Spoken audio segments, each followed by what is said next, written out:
নমস্কার বন্ধুরা, Ramakrishna TV YouTube চ্যানেলের পক্ষ থেকে সকল মা, বাবা, দাদু, দিদা, ঠাকুমা, ঠাকুরদাদা, দাদা, দিদি, ছোট ছোট ভাই বোনদের জানাই অনেক অনেক ভালোবাসা, প্রীতি ও আন্তরিক শুভেচ্ছা। সবাই ভালো আছেন, ভালো থাকবেন। আমি আবারও চলে এসেছি শ্রী শ্রী রামকৃষ্ণ মিশনের স্বামী গীতানন্দ মহারাজজির লেখায় ভাগবত কথা সম্পর্কে আলোচনা করতে, এবং আমরা আজকে আলোচনা করব ভাগবত কথা থেকে 25 নম্বর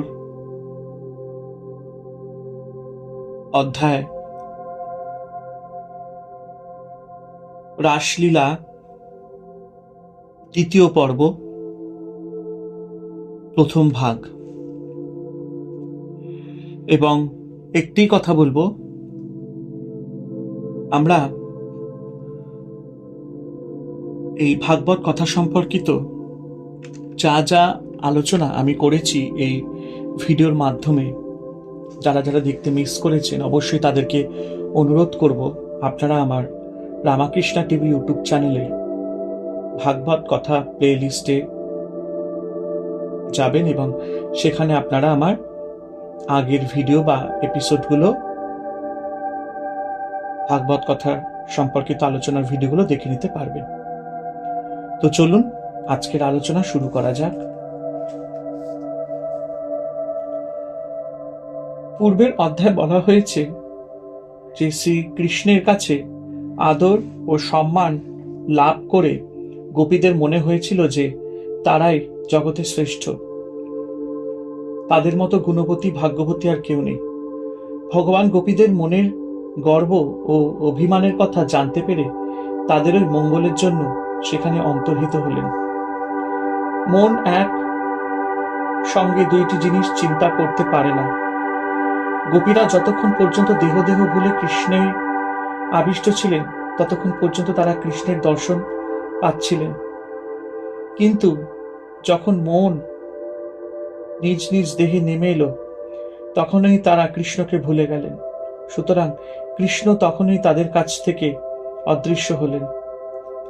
কথা বলবার উদ্দেশ্য এই যে ভগবানকে এক মনে ডাকতে হবে, তখন অন্য চিন্তা করলে চলবে না। মনে ভগবানে বিলীন না হলে, মনে প্রাণে সম্পূর্ণ পবিত্র না হলে রাসলীলার ভাব বোঝা যায় না।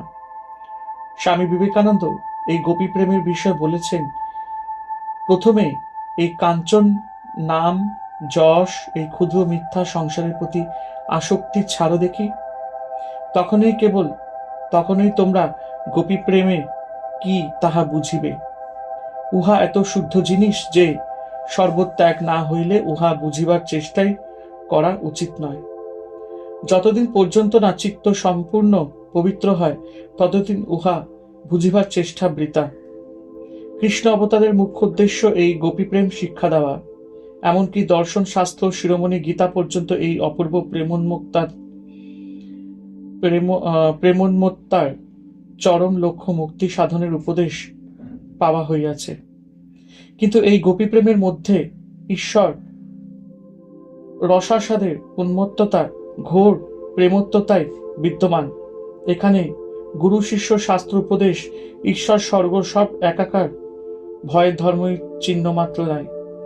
সব গিয়াছে আছে কেবল প্রেম উন্মত্ততা। তখন সংসারের আর কিছু মনে থাকে না। ভক্ত তখন সংসারে কৃষ্ণ, একমাত্র সেই কৃষ্ণ ব্যতীত আর কিছুই দেখেন না। তখন তিনি সর্বপ্রাণীতে কৃষ্ণ দর্শন করেন। তাহার নিজের মুখ পর্যন্ত তখন কৃষ্ণের মতো দেখায়। তাহার আত্মা তখন কৃষ্ণ বর্ণে রঞ্জিত হইয়া যায়। পূর্বে অধ্যায়ে গোপীদের ভগবত বিচ্ছেদের কথা বলতে বলতে সুখদেব নিজেও এই বিহ্বল হয়ে পড়েছিলেন যে তিনি তখনই আর কিছু বলতে পারলেন না। ভাগবতের বর্ণনায় রয়েছে যে ভাগবত কথা বলতে বলতে সুখদেব মাঝে মাঝে ভগবত প্রেমে বাহক জ্ঞান হারিয়ে সমাধিস্থ হয়ে পড়তেন। তখন উপস্থিত মুনি ঋষিরা উচ্চ স্বরে শ্রী ভগবানের নাম কীর্তন করতেন। তাতেই ধীরে ধীরে সুখদেবের মন আবার বাহ জগতে ফিরে আসতে এবং তিনি আবার ভাগবত কথা বলতে শুরু করতেন।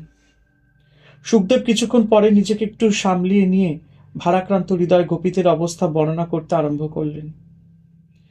ভগবান শ্রীকৃষ্ণ সহসা অন্তর্হিত হলে যথপতি গজেন্দ্রের অদর্শনে হস্তিনীদের যে অবস্থা হয়, ভগবানকে হারিয়ে গোপীরা সেই রকম দিগিদিক জ্ঞান শূন্য হয়ে পড়লেন। গোপীরা তখন জগৎকে ভুলেছেন, নিজেদেরও ভুলেছেন। তাদের একমাত্র জিজ্ঞাসা, কৃষ্ণ কোথায়? কৃষ্ণের সুললিত গতি, সুবিমল হাস্য, অকপট অনুরাগ, সানুরাগ নিরীক্ষণা, আনন্দদায়ক আলাপ প্রভৃতি নানা প্রকার বিহার এবং অন্যান্য বিবিধ ব্যবহারে গোপীচিত্ত আকৃষ্ট হয়েছিল। তাই তারা তখন তন্মনস্কা কৃষ্ণ মনা হয়ে কৃষ্ণের আচরণ সমূহের অনুকরণ করতে লাগলেন।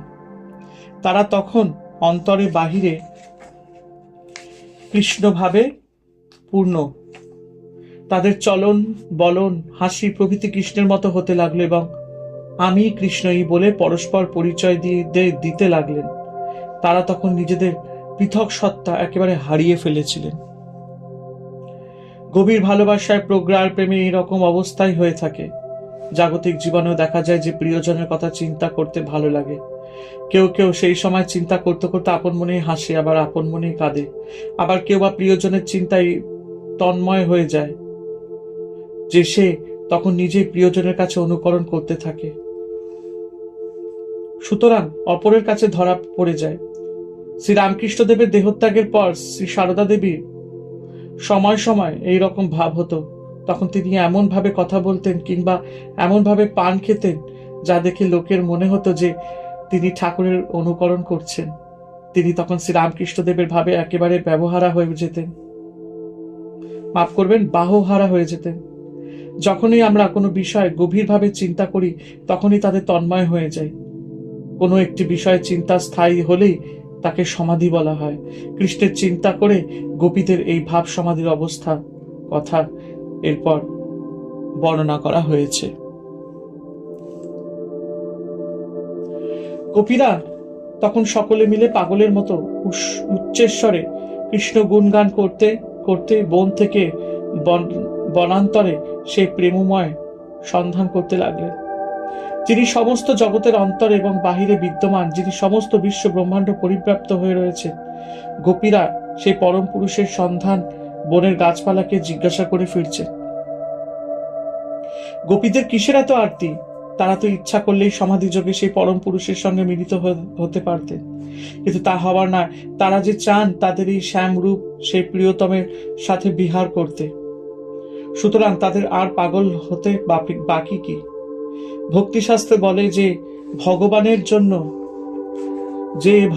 জন্য ওইভাবে পাগল হতে না পারলেও তাকে পাওয়া যায় না। গোপীরা উচ্চস্বরে বন থেকে বনান্তরে কৃষ্ণ গুণ গান করে ফিরছেন। উদ্দেশ্য কৃষ্ণ নামের সম্মোহন শক্তিতে তারা তাকে আকর্ষণ করে আনবেন এবং নিজেদের আরতির কথাও গানের মাধ্যমে তাকে জানাবেন।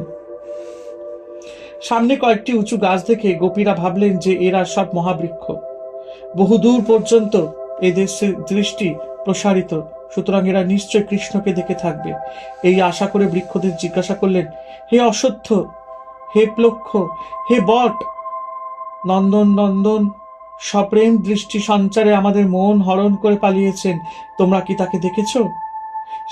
এই সব গাছদের কাছ থেকে কোনো উত্তর না পেয়ে গোপীরা অপেক্ষাকৃত ছোট ফুলের গাছ কুরুবক, অশোক, নাগকেশর, চম্পা প্রভৃতি গাছদের সেই একই প্রশ্ন জিজ্ঞাসা করলেন, কৃষ্ণকে কি তোমরা দেখেছ? সেই সৌভাগ্যবতী গোবিন্দচরণ প্রিয় তুলসী, শ্রীকৃষ্ণ তোমার প্রিয়, তারই জন্য তিনি অলিগণের সাথে তোমারই মালা কণ্ঠে ধারণ করে থাকেন। তিনি কোন পথ দিয়ে গিয়েছেন তুমি কি দেখেছ?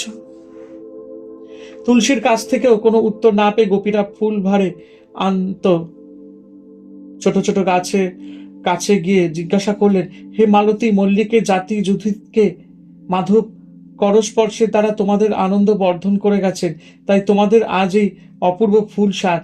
সুতরাং বলে দাও তিনি কোন দিকে গেছেন।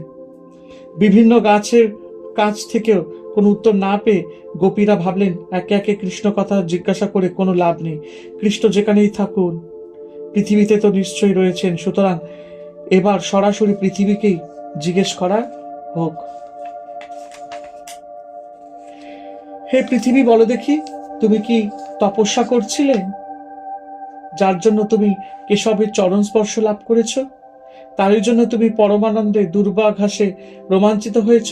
বলো তো, কৃষ্ণের চরণ স্পর্শে কি তোমার এই রোমাঞ্চ?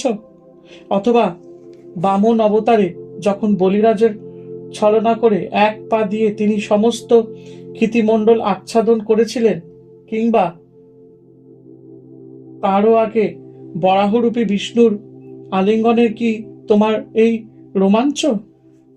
এইভাবে কৃষ্ণ বিরহে কাতরা গোপীরা পরিশ্রান্ত হয়ে ভগবত অন্বেষণে অসমর্থ হয়ে পড়লেন। তখন তারা কৃষ্ণাত্মিকা হয়ে কৃষ্ণে তন্ময় হয়ে নিজেদের কৃষ্ণ বলে ভাবতে ভাবতে কৃষ্ণের পতনা বধাদি বাল্যলীলার অনুকরণ করতে লাগলেন।